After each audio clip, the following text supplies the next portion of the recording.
Atas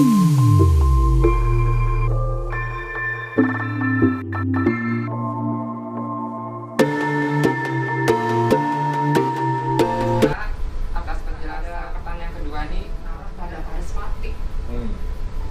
Iya, sebenarnya kan arti karismatik itu kan sesuatu yang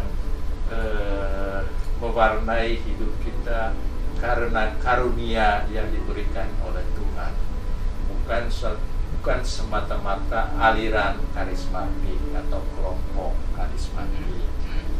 Jadi kalau kita bicara tentang karisma, orang itu amat karismatis, itu kan berarti dia dibimbing oleh Roh Kudus, tidak harus masuk ke dalam kelompok karismatik misalnya gitu. Jadi seringkali kita artinya pikiran kita dipersempit kalau bicara karismatik, seolah-olah masuk kelompok yang karismatik, kelompok misalnya dibedakan dengan kelompok Legio Maria. Padahal kita bisa masuk di kelompok Legio Maria, tapi kita mendapat karisma dari Roh Kudus, Roh Tuhan itu. Jadi sebenarnya CAP ini kan bukan pertama-tama sama dengan gerakan karismatik, tapi mungkin dulu memulainya ialah dari kelompok karismatik yang melihat kita perlu ada satu pengajaran yang diberikan. Tapi kemudian saya merasa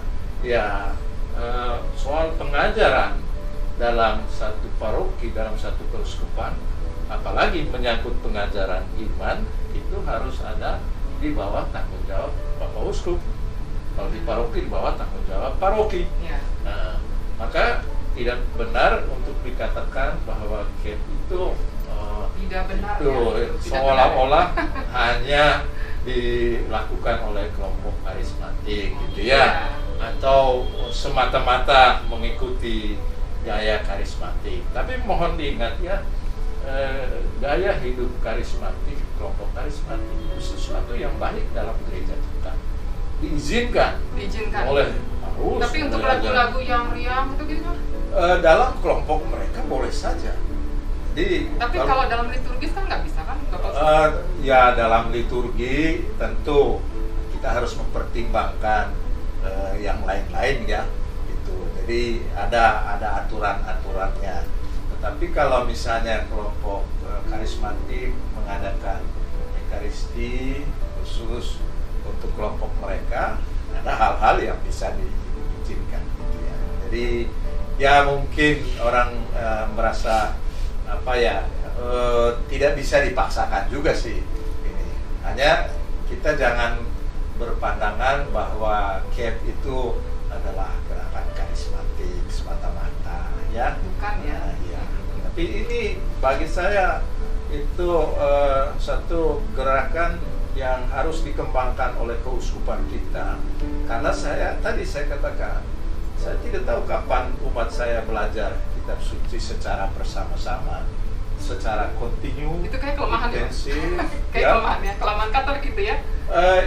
Kelemahan yang sering orang katakan kan kita tidak tahu baca kitab suci atau jarang baca kitab suci. Saya tidak mau kita selalu diberi stigma itu. Maka saya dorong udahlah kita belajar melalui CAP atau bentuk WA group baca kitab suci, lalu dibuat statistik. Benarkah umat Katolik itu memang tidak berminat untuk baca kitab suci, atau itu hanya omongan-omongan dulu? Dan saya berharap itu hanya omongan dulu, sekarang tidak. Khususnya, maka saya berharap umat saya itu belajar kitab suci, ikut CAP. Jadi dalam pengertian itu. Ya, terima kasih Bapak Uskup.